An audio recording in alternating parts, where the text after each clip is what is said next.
Welcome back to the 7th episode of the Real College Reviews podcast. This season's going way too fast, but I'm enjoying it. And today I'm here with my good friend Matt. Matt, just introduce yourself a little bit more to the audience. Yeah, my name's Mat Robson. I am a junior at High Point University, and I am a political science major with a double minor in philosophy and English on a pre-law track. That's a lot of words right there, and I'm sure we'll jump more into it later on in the episode. But the question I always start off with, and something that's always fun that I enjoy, is just how'd you choose High Point, and what were some other schools that you were considering throughout the application process? Yeah, I think a big reason I went to High Point was it's more like physical than it is necessarily what the school was, because we'll probably get into this later, but Right. High Point's a really nice campus. It looks really nice. It's just very clean.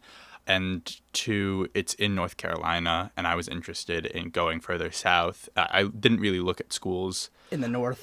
I looked at Fairfield In Connecticut? in Connecticut, but that was the most north one. The rest of them, I looked at a bunch of schools in D.C., Catholic, American. Really, for me, it was down to American and High Point. And why'd you choose High Point over American? Just like the DC thing, it just didn't seem that interesting to me compared to being able to be I'm a political science major in a swing state like North Carolina, where you can like have work and be able to do things. You're going to have that same opportunity in DC, but it's going to be a lot more busy. It's going to be a lot more, internal, rather than having the like kind of interesting things that can happen in a purple state like North Carolina. Yeah, and I'm sure we'll dive more into the specifics of your political science major later on in the episode, because there's a lot of, especially right now in election season, there's a ton to talk about. But that's very interesting. You brought up really not interning, but just work you'd have in the state. Were there any other specific draws that brought you to High Point over some other schools? Yeah, again, the beauty and like the kind of, the dorms are really nice. Campus, the campus is really nice. I mean, my favorite thing someone's called it is it's a country club with a library in it. But that's very accurate description of High Point's campus. It also just has a lot of, all the schools I was looking at had, for me, it was small class sizes, and it was, good services, whether that be mental health services, student educational services, stuff like that. So like American, Fairfield were my top three. They all had the very similar, levels of academic integrity, stuff like that. So really there was that's where the determination was made, where in the more things where it was, I really wanted to go down south. North Carolina when you're there, it has really beautiful weather. Right now, it might be boiling. A little too hot. Yeah, a little bit too hot. But most of the year, during the school year, it's not as cold as it is up in here in New Jersey. Right, because it does get pretty brisk at my school at Syracuse especially. And then you mentioned how it's a country club of libraries, and I just want to move on to a little bit of the classes and the professors.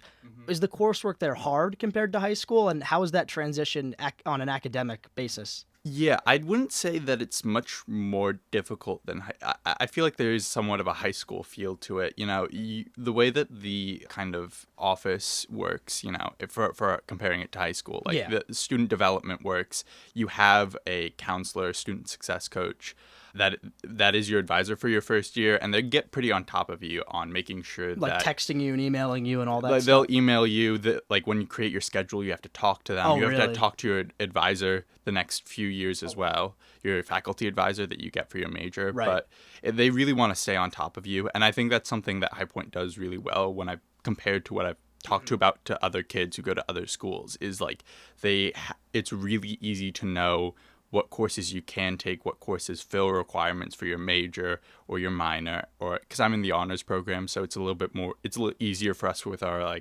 schedule registration time, housing registration time. But they're pretty on top of you on making sure you get everything done on time and understand what you have to get done, your mandatory major requirements and stuff like that. The gen ed requirements too. Oh, right, the gen ed requirements, because I feel like I've talked to a lot of people from high school that go to different schools, and they're like, I didn't realize I needed to take this class. And I'm like, it's not like we have a whole website dedicated to it, and it's drop down menu. It's very easy to navigate. It's very easy to navigate, and I think that's just that's something you don't know until you get there. Actually go to school. Yeah, right. But it is a huge advantage just to be able to be okay, I can plan everything out pretty much, and obviously courses are going to change and stuff like that. 100%, because I have a friend right now, and he's going into his senior year. He is a senior rather, and he goes to a big public school. I'm not going to say where, because it's not the school's fault, but he took 2 gen ed classes back when he was a freshman or a sophomore, and they don't even count to his degrees. Now he has to make up classes in the summer and not only use that time, but that money as well. So it's great. Syracuse does it as well, where it's called DegreeWorks. It's some software where you just easily find whatever class or list of classes can fulfill that requirement. And it's just so easy because you check that little mark off when you finish the class. And it's so satisfying. But looking more at the professors, you know, either in their political science realm or in your gen ed realm, have they been good overall? And I guess, have you enjoyed being in class with them? Yeah, the classes at High Point are small, but the political science department is also just like, it's mostly a business school, so a lot of kids. That's what it's known for. Yeah, it has a big business department that, you know, that's what it's really based around. If you read any of the marketing, or if you look at what the president says, because the president's pretty vocal, it sounds like a business school. But the political science department, the professors are, you know, I get to have half my classes with the head of the department. So you gotta know the people who are really, actually really well. Yeah, you gotta know them really well. I've had, you know, the same class with the same 2 or 3 professors, and that really creates a deep connection between us. They've helped me. They've given me letters of rec for when I'm applying to internships or trying to get fellowships. You know, they've been really in my corner when I've asked them to. They're really on top of things, and I find that for all professors at High Point University. I also a philosophy minor, but one of my professors actually convinced me to do that because I was taking a gen ed my first year. So it's that great of a connection. It's that great of a connection just because you have only 20 kids in your class. I'm a pretty active kid in class, so they get to know me pretty well.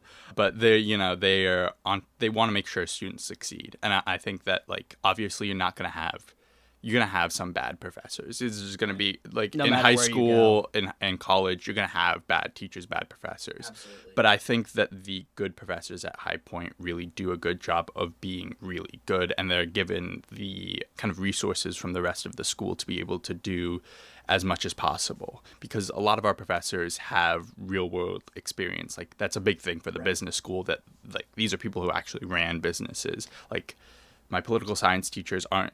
There's only really one person in the department who's like a pure academic. The rest of them have worked on the hill, field experience. In the field. They're campaign managers. They've done whole different types of work for, you know, 20 years before they became professors. And I think that is an advantage, especially when you're trying to get a connection for like an internship or a job. Yeah. Not only myself, but I know people who are older than me have been helped massively by the professors because they know someone who's still on the hill, because they've made friends and made connections along the 100%. way. So, yeah. And going back to the small class aspect of it, and you said that was one of the main reasons why you ended up choosing High Point, and looking at the schools you looked at in general. I mean, could you even imagine yourself in a big classroom environment? And to follow up with that is, were your gen ed classes small too? Were there some that kind of crept towards larger numbers? Yeah, again, I'm in the honors college, so it's a little different. So the gen ed classes, I think, get, like, the max they get is maybe close to 40 students. Well, that's not big at all. That's not big at all, I know. But, like, I couldn't imagine, like, I'm like, if I don't feel like I have to answer a professor's questions, I'd be like messing around the whole class. I would not be paying enough attention. It does get like that sometimes. Yeah, I would not be paying enough attention. But the only class I had that was like really, really big was an honors class. It's like freshman year, first semester, because they try to create, like, the honors college, I think, is really good because you're all in the same housing, unless you have, like, there's certain circumstances where you're not, but you're all in the same housing your freshman and sophomore year, and then you all take some classes together at least. So the first class was really big. It was like 100 kids. Oh, but it's an exception. Right. Most kids don't like that, and it's called President Seminar. For those are the first 2 classes. They're like really big. Like the freshman seminar, President and there's seminar. Nothing like that afafterwards. It's all 20 kids. It's all 20, kids. 20, maybe 30 kids. But those are like. Those are the bigger classes you're gonna take once or twice in your major. It's such a difference from even a school like Syracuse and gen eds, but the big public schools too. It's such a difference in a school like High Point. And I keep going back to the country club with a library in it, and that's because I just want to talk about the kids who go to your school that are your peers.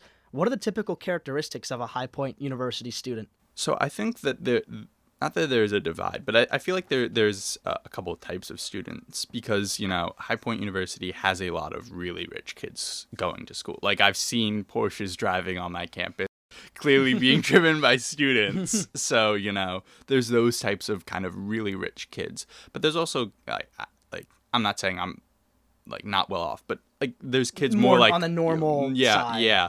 but like, at least the kids that I know who are like closer to me financially, they are, you know, they're the kids who got the scholarships. They're the kids who aren't paying for, like, because it's an expensive school. It's an expensive school. It's a private school, so you know it. And the thing that really gets expensive is the house. Really? Do they charge different rates for different dorms? Different rates for different dorms. There's I think like 6 or 7 different rates, and the really nice housing gets really, really expensive. Do you have a ballpark number you could put on it for every semester? So my housing per semester is like $11,000. Wow.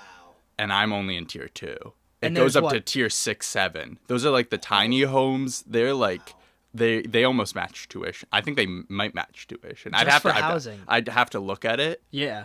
But like it gets really expensive at High Point, and the housing is really nice. Like the top end, like even I was in Finch my first year because that's where all the honors kids have first 2 years, and that's where the honors kids have to be. It's the worst housing on campus. But the worst housing on campus is still really, it's really big. It's really nice. Like, yeah, you don't have like a kitchen to yourself, but like you're close to everything on campus. You know, it's like, it's really nice. Like you don't have, there's no dorms where you have like showers at the end of the hall that I know of. It's just like, like if you go to a school and you got the best dorms there, most of the time they would be considered among the worst dorms at High Point. Which is like very nice to have, but there is that extra cost, which I think, you know, may turn some people off. Yeah, definitely. And I was just looking at the numbers. I don't know if these are exactly correct, but housing tier 1 for the 2 semesters combined was around $20,000. Yeah. I went up to tier 7. It added $19,000, so it's $40,000 in total for and the single university landing tiny home, which is what you kind of called it. What the name is off High Point's website. That I'm reading right so now. That's like tuition essentially. You're paying double tuition, which is like a nice, insane tiny home. Yeah, but those are the type of kids that get those types of homes, and their parents can't afford them. So I'm, you know. You can spend your money how you like, but that's not for me. But like, especially if you meet some, like, because the housing process, if you know people, there are types of housing again that are still very good, that are like tier 1, tier 2. They're not very expensive, but if you know people who are, you know, athletes in the honors department or some stuff like that, then you can get housing pretty early, and then you can get, you know, pretty cheap housing relatively speaking. So, right. And you've touched on the campus a little bit and how nice it is. Just describe it to me, walking around on a daily basis. Like, what do I expect to see, and what are some things that might stick out? So the thing that I think sticks out most compared to other college campuses, it's essentially a gated community. Like do you have to scan a card to get in? No, so there's security guards. So if you're driving in and you're like my age, they're gonna be like, "Where's your school ID?" Oh, jeez. But like you have to sign people in. It's not like that big of a hassle, especially for when people are coming in. Like, but it's a thing that other colleges most don't really have. No. So they prioritize security. Sometimes, you know, some kids complain about it because I don't know why kids aren't able to bring their student ID, because it's like it fits in your wallet. So just like put it in your wallet. Yeah, it should be on you at all times. But like when kids go off campus, some kids apparently have like there's bit like. Because I go to student government meetings, and they're like, well, some kids are like, it's like their 15th offense of not bringing their their card with them, and I'm like, what are you could doing not here? be me. Yeah. But no, it's very, very nice. It's very well maintained. They have people like, you see people like groundskeepers working on it all the time, you know. And it's meant to be aesthetically pleasing to make your college experience a little bit better. But the buildings are very nice, inside and out, and like it's not a big campus at all. It's like, how long is it to walk from one to the other? I had a early class last semester. It was kind of a cross campus for me. It was 15-minute walk, so really, maybe. Yeah, at not like that when I was half asleep, you know, just stumbling over myself. But no, it's like most of the classes are like clumped together, and it's not like all on top of each other. They're in different buildings. It's just the buildings aren't that far apart. Yeah. So it's like if you can walk the campus very, very easily. And the buildings too. I think I know the answer to this, but it's mostly new construction, right? And if it isn't, are they building new stuff very actively? So there's like some buildings that are kind of old, but they do well to like maintain them. Like it's big for southern schools, but they have AC in all the dorms. Really? And See, that's nice. Like I think there was only once or twice where the AC like wasn't working in a building or a dorm I was in. So they tend to fix problems fairly quick, as long as you tell people that you have a problem. Like my shower was like not turning off. It wasn't turning off? Yeah, no, it wasn't turning off. Like someone was trying to take a shower, like they were leaving somewhere the weekend, and they're like, yeah, I woke up and the steam was coming out of the shower. Oh God, that's not good. We called like the service center, and they're like, yeah, we'll be there in 2 hours. They were there in like about 2 hours. So it's like problems can solve themselves pretty quick, but there is a lot of construction happening. They're building a law school, they're building a nursing school, a dentistry school, all on really campus. Getting all they're buying things, up land, they're building a lot, they're expanding, more expanding graduate level housing and graduate level like classes and stuff like that. So they're trying to build a law library. They're building out the wazoo. Yeah. So it does sometimes make it a little bit, I would say, inconvenient to get around campus, especially if you have a car. You're allowed to bring a car freshman year, but if you have a car, it might sometimes get a little annoying because you have like so much construction going on. Yeah. And sometimes it's a little delayed, but that's just because they're doing so much. But other than but that's hard to complain about because they're love actively seeing making the school better. Yeah. So, but most of that stuff will be done by the time I'm gone. Yeah. So it's always how it works. Yeah. And you've touched on how nice the dorm rooms are as well. Yeah. I guess, we've kind of gone over that and how they're just a lot nicer than, and not in a bragging way, but objectively they're nicer than most colleges' dorms. What are the housing options past freshman year? Like, do you have to live on campus an X amount of years, or are you just free to do whatever you want? So for most students, it's just 1 year guaranteed housing. After that, you don't have to live on campus, but there's a lot of options. Okay. But for me personally, I had to spend 2 years for the honors college. Okay. That's what you have to do. But there's campus housing where it's campus housing, but you live off campus, so you would realistically drive to and from campus. But again, very nice housing. And then relatively recently, the school bought the houses, suburban houses behind the campus, and they not rent them out to students because it's technically through the housing program, but they're options for housing. Yeah. So there's the housing, most of it is on campus for most students, but there's a fair amount of housing that is off campus. It's still campus housing, but I don't know many students who choose to that option. Or no, I'd say I don't know many students who choose not to live either on campus or off campus, with the university owned housing. I don't know many people who decide not to use university housing options because I think it's the best option pretty much. And it's nice. It's not it's nice. You're getting a crummy dorm room. And I should have asked this before, but geographically, where in North Carolina is High Point? How far are you from Charlotte or Raleigh or any other big cities? So you're 2 hours. 2.5 hours north of Charlotte. Okay. You're 3-ish hours away from Raleigh, which means you're a little bit close. And the really close city is the city of High Point isn't really a college city. It's not really a young city. Is it either. A residential city? Kind of, and it's it has it used to be my dad was when we were visiting, he's where do I remember being down here? And that's where my parents got their furniture. So it's the furniture capital of the U.S. That's so funny. there's this one store that's a big cabinet. If you ever go to High Point, you'll see it at some point. If you just look it up, it's just a huge cabinet. But the really close city to High Point, or the bigger city, is Greensboro. Okay. Which has other colleges in it, which is a little bit younger of a city. So they have, bars, stuff like that. They have kind of more that college towny vibe. It's not really a college town, but it has parts than the city of High Point. And then we have Winston-Salem right next to us, which also has Wake Forest. So there's some stuff right there too. But those aren't far drives. Those are 30 minutes to Greensboro, maybe 45 minutes to Winston-Salem. Yeah, something you can do in an afternoon or a morning or night. or night. Yeah, I know a lot of people who go out if they're gonna go outside of High Point or the High Point University, they're gonna go to Greensboro, which is fine. Yeah, and it's not that, like you said, it's not that far of a ride. And moving back a little bit more towards campus. Oh, I'll always ask this too. Do you have any freshman roommate stories? Because those are always funny sometimes. No, not really, other than my freshman roommate. always lock the door because we didn't have automatically locking doors the first semester of my freshman year. Yeah. And then they installed them the second semester. Oh, that's nice. After the first semester. Like while we were on winter break, they're like, just remember to bring your keys back because we're exchanging keys. But no, it was just I always locked the door and my roommate didn't.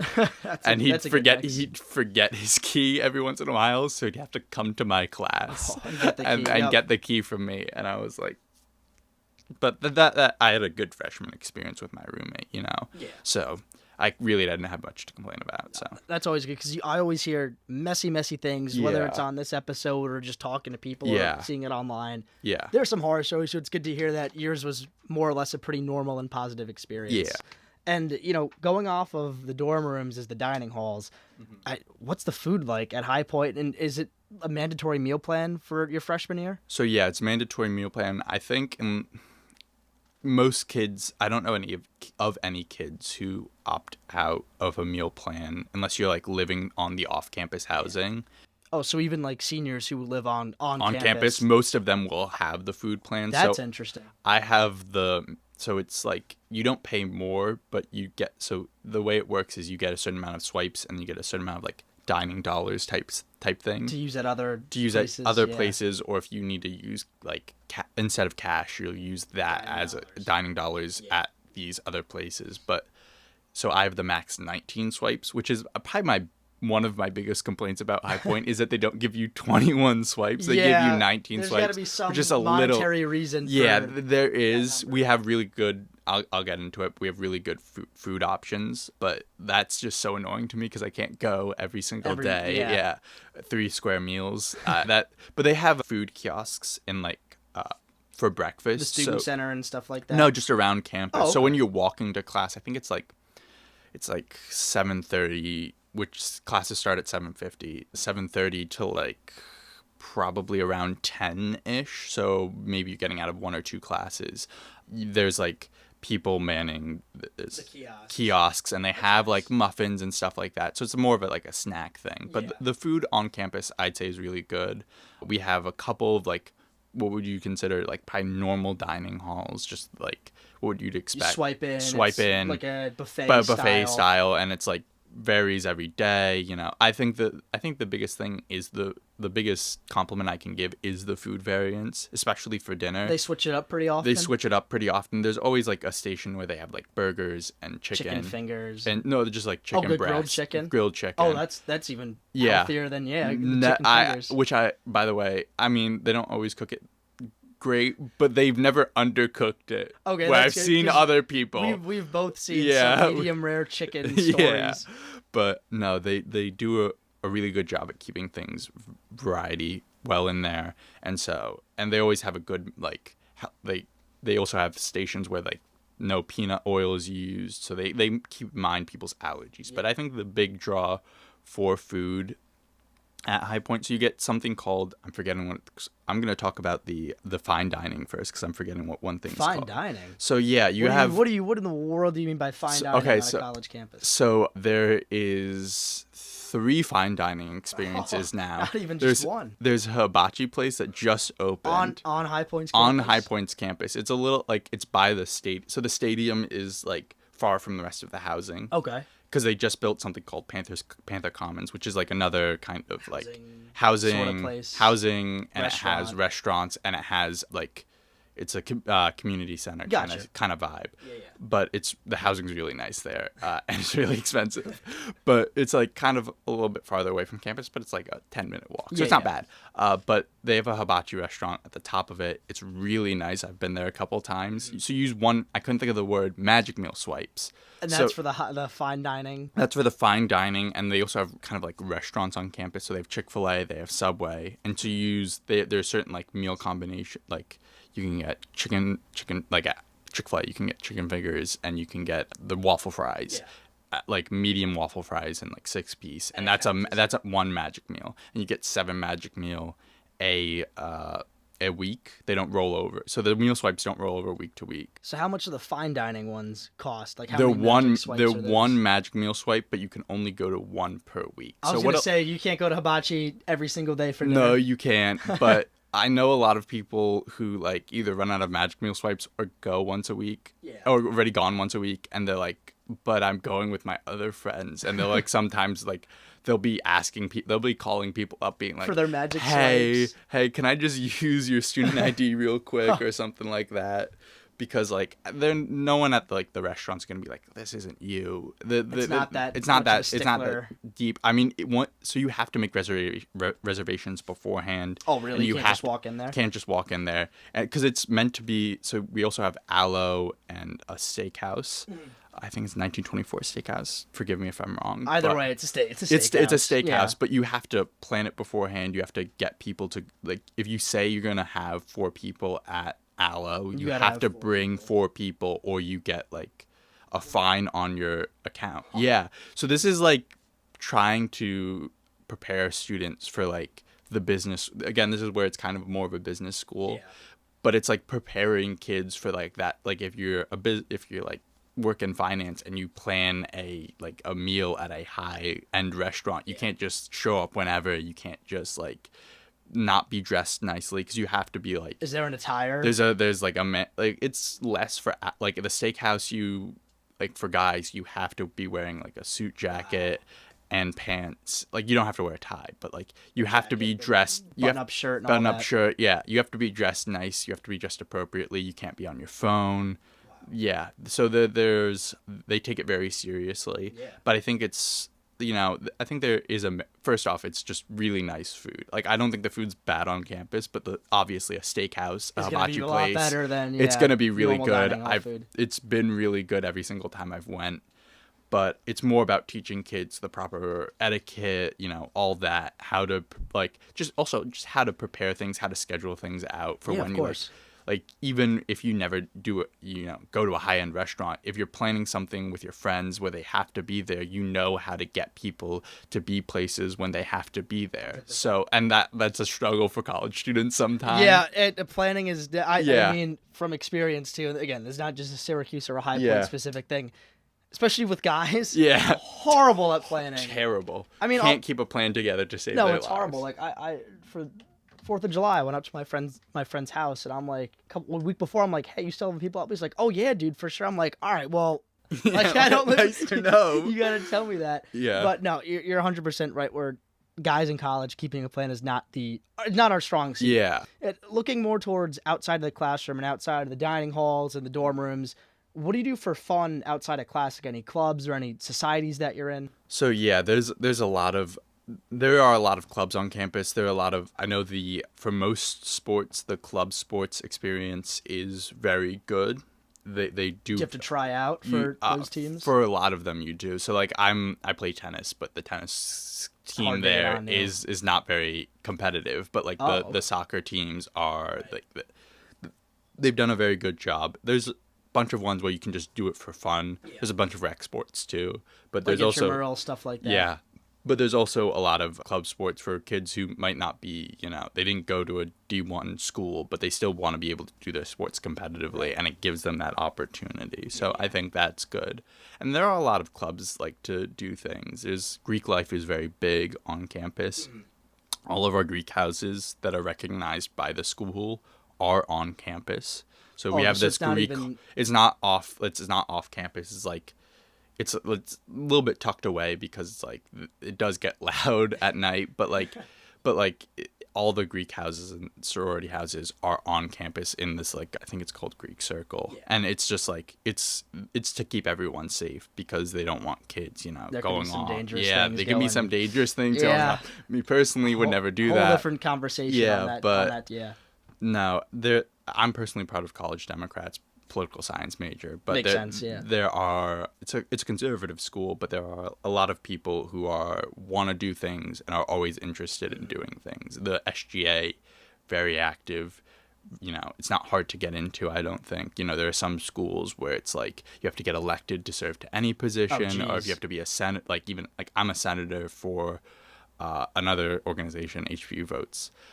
I just decided, I just was selected within the organization itself, and I was going to do it. And I'm just showing up once a week, every Thursday. Not the biggest commitment in the world. Not the biggest commitment in the world. 1 hour, you have to dress up a little bit for it. But I know other schools, you have to be elected to be a senator, and it's like this whole thing. High Point takes it less seriously than that on like the front end. On the back end, it's very like people take SGA very seriously in a very good way, I think, where they want to make the school better. They talk to, like, we've had dining hours extended through SGA. We've had parking improved. So stuff's getting done through you guys. Stuff's getting done, and I think that's what's really good is that, you know, even if it's just through that one source, the school ultimately does listen to the students a fair bit, which isn't always the case for every school. And so I think that's a good thing. Definitely. And you know, going back to kind of the academic side, and I was just wondering this for my own knowledge too. You mentioned it's a big business school. What are some other popular majors that kids have at High Point? Honestly, I think the like 5 biggest majors are all in the big business school, genuinely. But I know that there's like there's a pre-pharmacy program where I think it's a 2 and 4.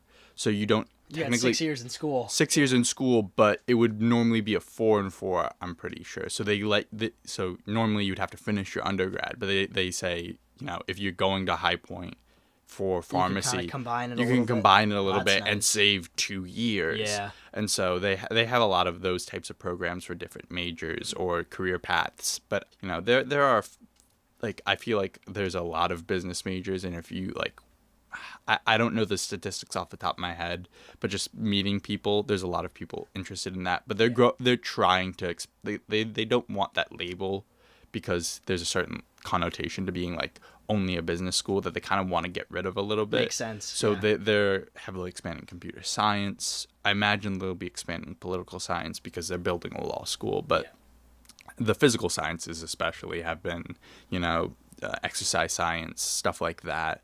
Biology majors, chemistry majors, everything like that they've been heavily investing into, and they've been doing, you know, more research at the school. So I think there's a lot of they're expanding, school's expanding a lot in general, but I think they're trying to expand not away from business majors, but they're trying to branch out a little bit, have more diversity among the student population in terms of major choice. Definitely. I think a ton of colleges are doing that too. I know Syracuse, known as a communication school, they're diving really into engineering and a lot of the STEM stuff now, again, just to get more money, but also just to branch out a little bit more. Yeah. And you mentioned now you want to go to law school after you finish your undergrad. Do you want to just touch on your career path and if High Point's helped you at all figure that out? Yeah, I think High Point, because it doesn't, for a lot of its like career paths, especially early on, they don't say, hey, here's a list of classes you have to take. There's suggested classes. They're like, if you're thinking about going to law school or being pre-law, these are the classes you should probably take. Makes sense. But they don't make you take extra classes, which I know some schools they would do, especially for other types of like pre-type majors. Pre-med or pre-med. Yeah. They'll have you do things, but I think that it allows you to like make your decision. A lot of kids come in undecided to High Point, and there's a lot of wiggle room to be able to sit back and say, hey, what is it exactly I want to do? I know people who came in undecided and they weren't even thinking about it, but they ended up becoming computer science majors because they took one computer science class, loved it, fell in love with it, and they were able to get a lot of guidance from both faculty advisors and from the student success coaches as well, because they do a really good job of making sure if students have questions to be able to answer them to the best of their ability, which not every school has. So no, it a lot, again, going back to the public versus private debate, which I have a lot on this show. Not debate, but more discourse. A lot of the private schools are very good about answering questions and getting you moving along in you know, along your career path and staying on top of you. A lot of the public schools really, I don't want to say could care less about you, but they just have more things to worry about with a little less money. Yeah, but they also have like 50,000 students. And a lot more students as well. Yeah, with oftentimes the same or less faculty. Yeah, so it's just like impossible. But it's, again, a bigger issue that this show is not about. And going to more High Point specifically, is there anything that just sticks out to you about High Point, right? You've mentioned a couple things like the dining halls and the campus, but is that what sticks out to you? Or if you had to, you know, kind of give someone one thing to look for at High Point, what would that be? I would say just the campus kind of matches the attitude of the school. Like it presents itself very nicely. And, as long as you stay on top of things, as long as you're, what I'd consider a responsible student, the level of enjoyment you'll get is very high because it's a very nice school to go to. The professors are nice. The people tend to be nice. And so I haven't met anyone who's, even the kids who I know that have transferred, who say, I hate High Point. They transfer for one reason or another, but none of them have been like, F this school, I'm leaving. It hasn't been too much of a hatred. It hasn't been a hatred. It's been sometimes extenuating circumstances where they need to transfer to another school or, some kids just don't get the vibe, but it's not from a place of hatred. It's from a place of this isn't kind of the right place for me, and it's gonna and you're never gonna have 100% of students love the school. So but it's good that most students do. And you mentioned Greek life a little bit, but going to campus culture overall, you mentioned how Greek life's big, but are sports games big? I know High Point's Division I, they just had a great run. Yeah. In their baseball season as well. And what are some other traditions that are pretty big for the student body on campus? I would say like when we're doing well in school, I would say we're pretty fair weather actually. I didn't go to a lot of basketball games. Do people show up to them though? Yeah, when we did really well this year. So we did, a lot of kids showed up to it, and we have very nice facilities for all of our sports, but I would say student attendance isn't always the best. I just feel like there's a certain amount of High Point students who just aren't interested in that, which is perfectly fine. But like it's just there's a big enough student population where there's obviously a lot of kids who take things very intensely, have a lot of school pride. We tend to have a infatuation with our school's president because he's very active. He's very like. Is he liked? Because I know he is very some liked. Aren't very. He's very liked. His name's Nito Cubain, and kids like there were people just sticking up. Like his head blown up, printed out, sticking them on the walls. Oh, jeez. Yeah, but I would say he has a cult of personality. A lot of kids like him. A lot of kids and their parents. That's the reason that they want them to go because they're passionate about the president. About the president, and that they're leading it. He's leading the school in the right direction, and I like him a little bit. So I think that's where a lot of the school pride comes from is, making jokes and, being a little bit light about the school. But I think that's good as well. I don't think someone who's like, I love High Point no matter what it does is always the best person to be around. But you got to be able to take some punches and throw some punches as well. And Greek life too, you're not a part of it, right? Yeah, but do you know kids who are? And I know some kids who are. From what I hear, it's really good. There isn't, we've had some recent problems with some fraternities getting kicked off campus, as everywhere does. But as far as I know, there's nothing particularly bad about it. It's not like there's extreme amount of hazing or anything like that. So it's just more or less normal. There's business frats. There's different frats for different things, but there's leadership frats. There's not just social frats. So it has a fair amount of diversity. For me personally, I just never been that interested in it. Just not for you. Not for me, but I know a lot of kids who are very interested in it, and so they tend to like it, and they tend to only have good things to say about it. So. It's always good to know too, because there's so much on a college campus where you can't possibly be involved in everything. And in terms of nightlife, I assume there are frat parties, but say that's not your thing, or say just going out and partying and drinking really isn't your thing. Yeah. What is there to do on Thursday, Friday, Saturday night, and then is there stuff that's like kind of put on by the university for people who aren't too big of partiers? Yeah, I'd say that this is probably where the university could do a better job of getting on top. Like there is a lot of there tends to be a thing or two to do, but it's normally connected to a club rather than to the university. And so sometimes the university just doesn't do a good job of spreading the word. I mean, we have a concert. We only had one concert last year because we really wanted to get Flo Rida. And it just didn't work? There wasn't that big of a crowd. Syracuse got him, I think. Yeah, we stole him. But there weren't that wasn't that big of a crowd. There was just too many things. I think there was just like a lot of kids were pre-gaming it and then ended up never going. And so I think they planned it to be very big, and then it kind of fell a little flat, and that kind of held back SGA. Like, for me, I'm the treasurer for one of the clubs I'm in, and I was trying to get a budget approved, and it took forever because the SGA advisor was like, it was apparently all hands on deck, and he was helping with the Flo Rida concert, and they were getting like they were backed up by like a month or two. Jeez. And so I was like, I need this approved before we can do things, right. and I can't be waiting on you for like weeks to get it done, because it was like an event we had to go to. It has a set time. It has Flo a set Rida, date. Man, I guess Flo Rida is important. But like I feel like that's like, especially just stuff to do at night. There's stuff to do during the day, and they'll have day events. They'll bring in food trucks. They'll be active about that. I just think about the stuff to do at night or like during the day on the weekends. Like, we have pools, we have basketball courts. There's stuff to do, but it's not really university led. It's more like club organization led or fraternity led. But I just don't, either the school, because as far as I know, it's not real. There isn't really much going on. So either the school, I think, could probably do a better job of advertising that, or the school has to, I think, step up their game a little bit. A little bit, but can't be great about everything. Right. Yeah, And there's always areas. Yeah, and a lot of colleges struggle with that. Getting if it's not a big sports school, which High Point I think is kind of in the middle, of that. It's hard to get people to do things on a random day or a random time, a random Thursday or a random Friday, but. Yeah. I mean, there's a kind of like a sports bar type place on campus. Obviously, it doesn't serve drinks, but they'll normally have like there'll be people there, and they'll have the game on like during the part of the year where there are sports on. Yeah. They'll have stuff on, but again, chill out, watch. But again, that's not really a thing to do. It's like you could do that in your dorm if you wanted to. Right. But like, there's a place on campus to go if you really wanted to. Yeah. But like.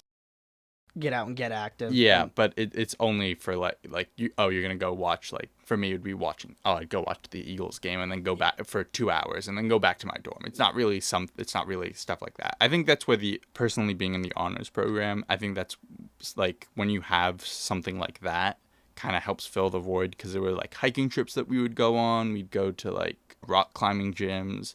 There'd be like activities to do throughout the week. You can't do all of them, obviously, but like. There's stuff to do on the weekends or stuff like that, where I think, for me personally, that's where the honors college came in. So if you're not part of an organization like that, then there is a gap, which I feel like a good amount of students, there's just like, what is there to do? They're going to go out to a frat, or they're going to, there's like the normal college thing to do. And I just feel like there's no gap that's filled there. And yeah, absolutely, you got to kind of find yourself and find something to do to fill your time in college that isn't school, that isn't just sitting around in your dorm on your phone. But Matt, as we wrap up, this is one of my favorite questions to always ask anybody. Just describe your college in one sentence to me, like kind of an elevator pitch. If you could only give someone a couple words to know about High Point, what would they be? I'd say I describe it as like a high-end school, because there's a lot of high-end things about it. Mm-hmm. But, I feel like you're going to find that you either love it or not. Hate it isn't the right word, or you're going to find it's not really for you. Right. I feel like there's no kids who are really like, I'm just okay with this school. So I think you're either going to, I guess I would use the phrase, you're either going to love it or you're going to hate it. It's kind of that way, where it's you don't find many people in the middle. It's interesting how you painted out of kind of a polarizing school. And I think that your review throughout this episode is kind of painted as that way, not in a bad way, but in terms of like most kids do like it, but then there are some that just, we have a high, like, I know statistically, like, we have a fairly high transfer rate compared to most like private schools, but we always bring in more kids. So I think it's just some people have to find their way, and that may sometimes mean switching colleges. But and stuff happens. Yeah. And just because one college isn't for someone doesn't mean it's not for you. Yeah. And Matt, is there any advice that you have for students going throughout the application process, or going to college, or going to High Point specifically? I think the big thing, it's probably going to be a couple, but the biggest thing for me was that I didn't, like, looking back at it, talking to people, I didn't apply to many reach schools because I was pretty, looking for the kind of easy in. I think be aggressive with at least one or two of your schools. Like, say to yourself, I know I'm not going to get in there. And if you do end up getting in there, that's great. Yeah. But, also just keep costs in mind in college and try to understand how the cost might increase, decrease. Because another personal example for me is like my brother went to Dayton, and for Dayton, if you get a merit-based scholarship, they'll match it to where the tuition increases don't affect you. Oh, wow, that's really nice. So you have to look at like those types of things when you're looking at college. For most people, that's what you're also going to be looking at. So I think you have to keep those things in mind. You know, college isn't inexpensive, especially if you go to a private school like High Point. Right. So you have to just kind of keep every cost in mind, kind of have to think about it a little bit. You know, just don't assume, oh, this is the sticker price. Oh, this is what it says, you know, because you'll look things up and it'll tell you, oh, if your parents make X, you'll pay Y for the school. You have to try to look a little bit deeper, you know. Yeah. But I think that just comes being prepared about any college level, not just High Point. Definitely. And I think that's some great advice. And Matt, I'd put on this episode. I learned a lot about High Point, your experience in general. I just want to say thank you for your time, and I wish you the best of luck in your next 2 years at High Point and beyond. Yeah, no problem.